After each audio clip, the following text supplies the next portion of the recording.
जी नमस्कार। नमस्कार सर। क्या नाम है जी आपका? मालविका शर्मा।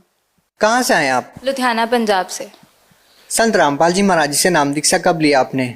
मैंने छोटी ही उम्र में 2004 में ही गुरुजी से नामदान ले लिया था। 2004 में? जी, मैं तब 4th स्टैंडर्ड में थी। कितनी उम्र रही होगी आपकी उस टाइम? 4th स्टैंडर्ड में मेरी 8 इयर्स।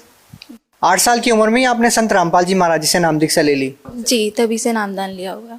तब से लेकर अब तक आपका अनुभव क्या रहा है संत रामपाल जी महाराज जी को लेकर के? क्योंकि इस दौरान उनके ऊपर काफ़ी आरोप भी लगे हैं और उनकी जो फॉलोअर्स की संख्या है वो लगातार बढ़ती जा रही है। तो आपका जो अनुभव है इस बीच में वो क्या है? देखिए, सबसे पहली बात जो हम कहते हैं बेसिक्स ऑफ स्पिरिचुअलिटी, वो हमें संत रामपाल जी महाराज जी ने ही बताए हैं।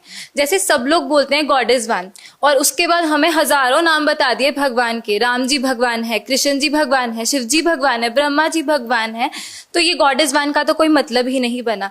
तो परमात्मा ने हमें, संत रामपाल जी महाराज जी ने हमें ग्रंथों में से दिखा दिया, सारे ग्रंथों की, सारे रिलीजन्स की होली बुक्स उठाई। परमात्मा ने बाइबल उठाई, कुरान उठाई, गीता जी उठाई, सब में उठा के निचोड़ निकाल के दे दिया कि वो भगवान कौन है और उनका नाम क्या है। देखिए, आपने कहा कि आपकी उम्र 8 साल रही होगी जब आपने संत रामपाल जी महाराज जी से नाम दीक्षा ली। उस समय तो आपको ये समझ नहीं आया होगा कि भगवान एक है और दूसरे जो संत है वो अलग अलग बता रहे हैं। तो आप जुड़े कैसे रहे?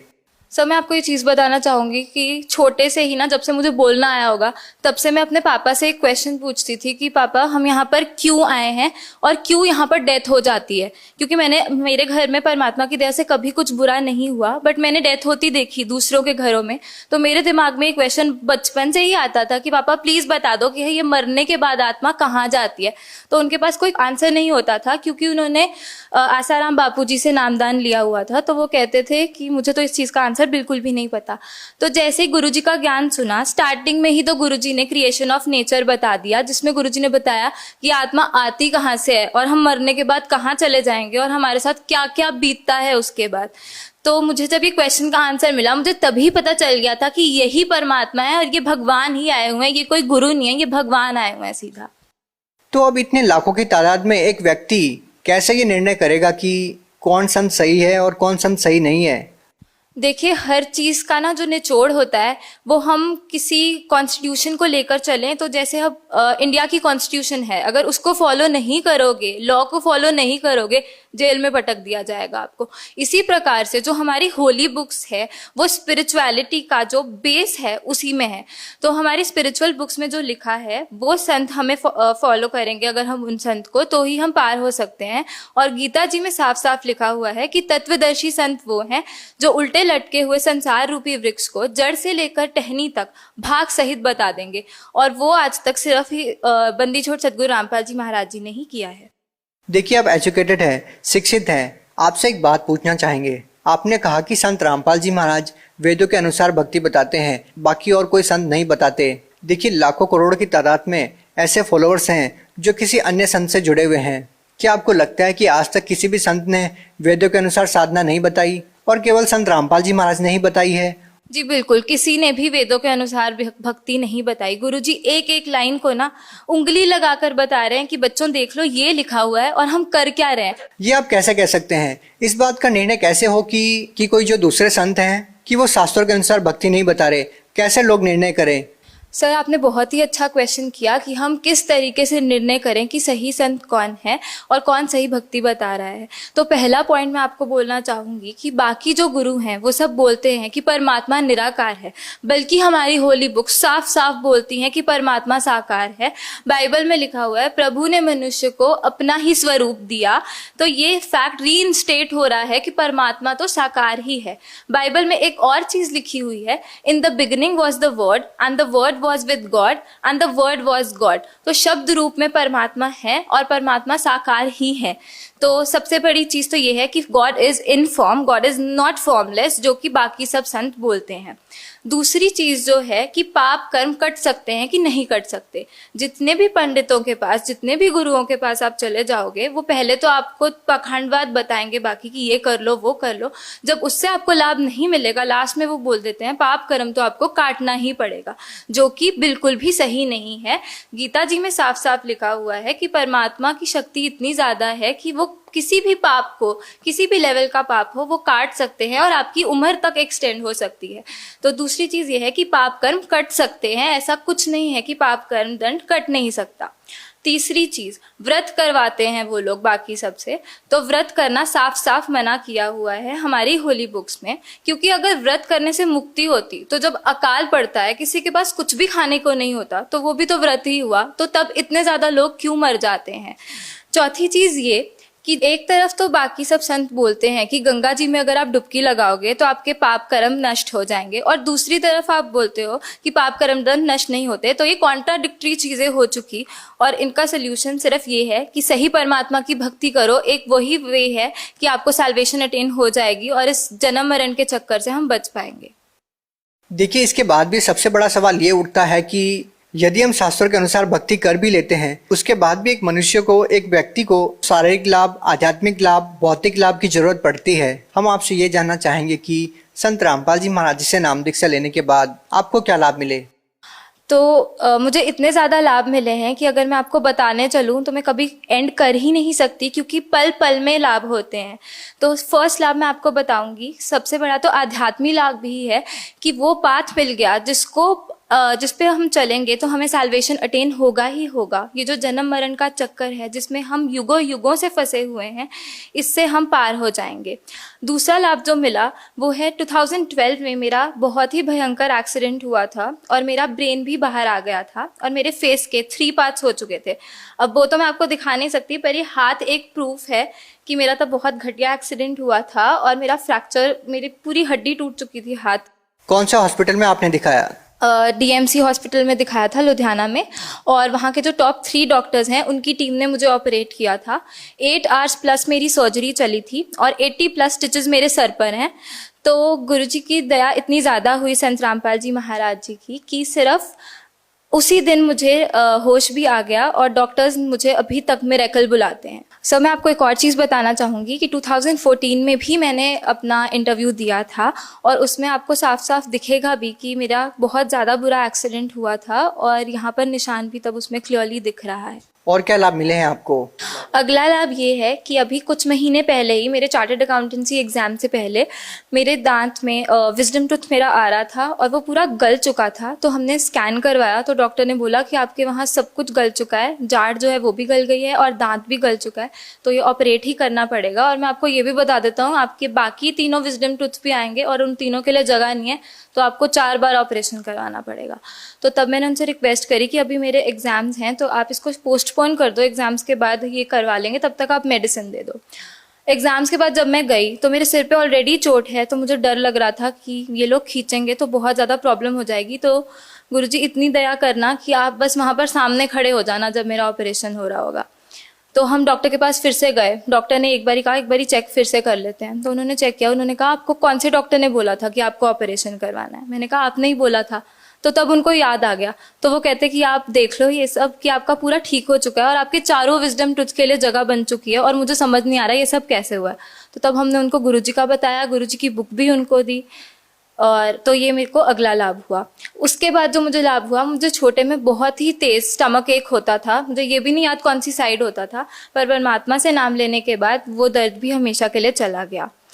अगला लाभ संत रामपाल जी की दया से ये हुआ कि मेरे दादाजी को 3 बारी हार्ट अटैक आ चुका है और तीनों बारी ही गुरुजी ने बचा लिया।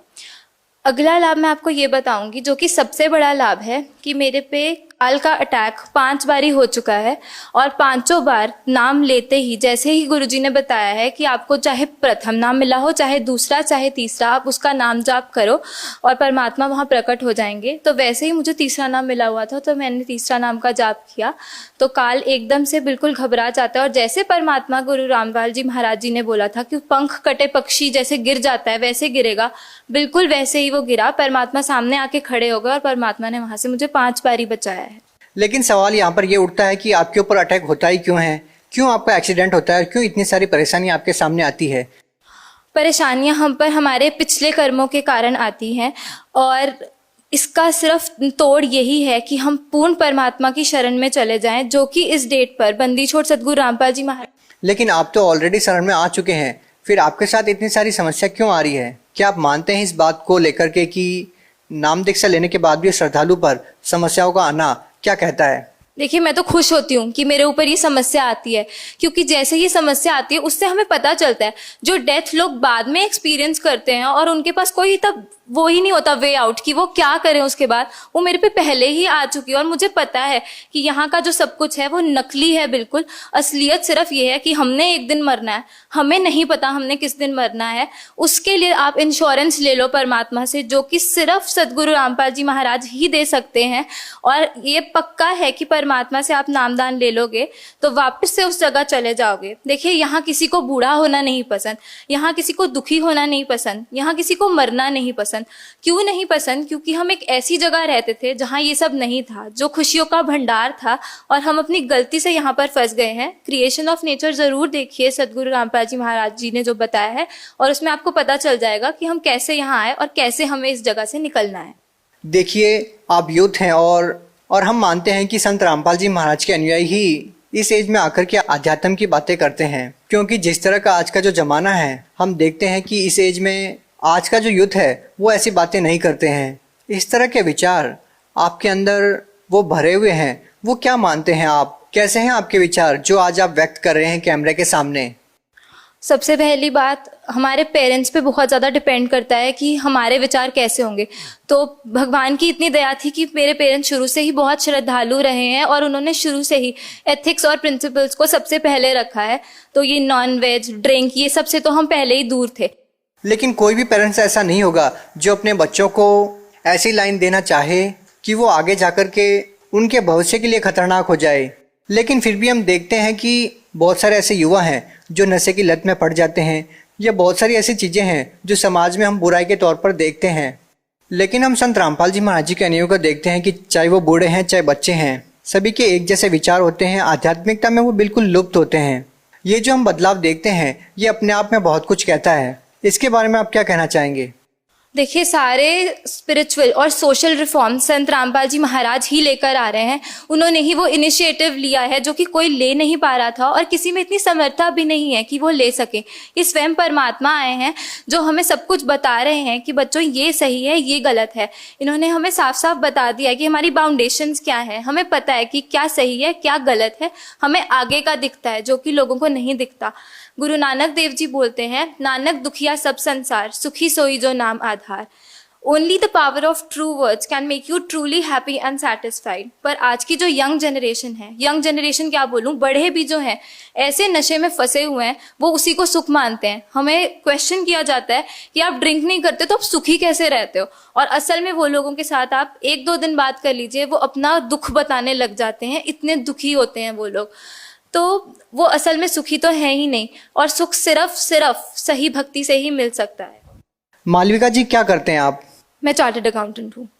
अच्छा, आप एक बात बताइए, जब हम संत रामपाल जी महाराज जी के अनुयायियों का इंटरव्यू लेते हैं, बहुत सारे लोग ऐसा बताते हैं कि उनको कैंसर जैसी भयानक बीमारी ठीक हुई है, उन्होंने नशा करना छोड़ दिया है। आप सीए हैं और शिक्षित भी हैं काफ़ी, तो क्या आप मानते हैं कि किसी संत से नाम दीक्षा लेने से, कि मंत्रों के जाप करने से कोई नशा छोड़ सकता है, या उनकी कैंसर जैसी भयानक बीमारी ठीक हो सकती है? क्योंकि आप तो शिक्षित हैं, आप जानते हैं कि मेडिकल साइंस का ज़माना है और ये बातें अपने आप में हास्यास्पद नहीं है।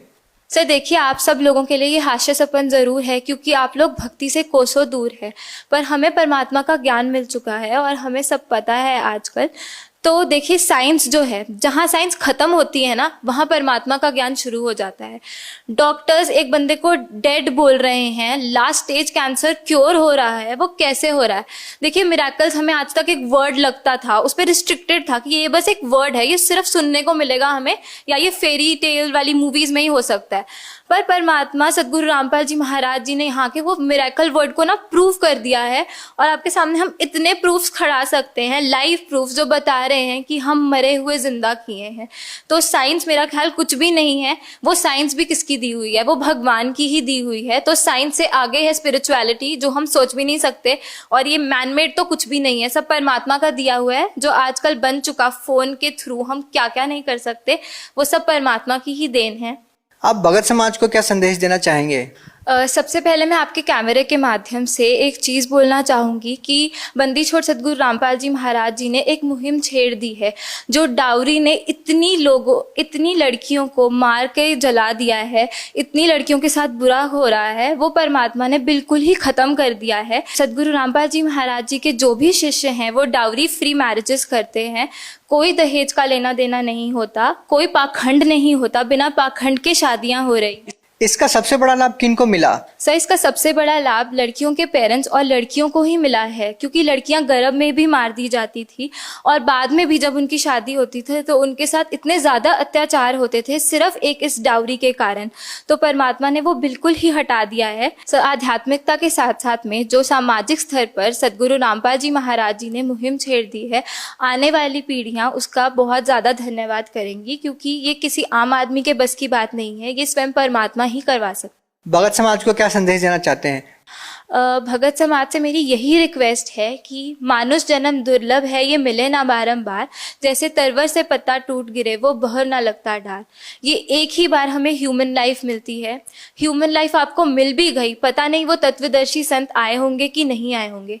ये गोल्डन एरा है जो एस्ट्रोलॉजर्स ने ऑलरेडी प्रिडिक्ट किया हुआ है, जिसमें लाखों के तौर पर भक्त पार होंगे। तो अपनी एक भी सेकंड को ना वेस्ट करते हुए परमात्मा की, सदगुरु रामपाल जी महाराज जी की शरण में आए और अपनी जिंदगी को सफल बनाएं। जी धन्यवाद। सच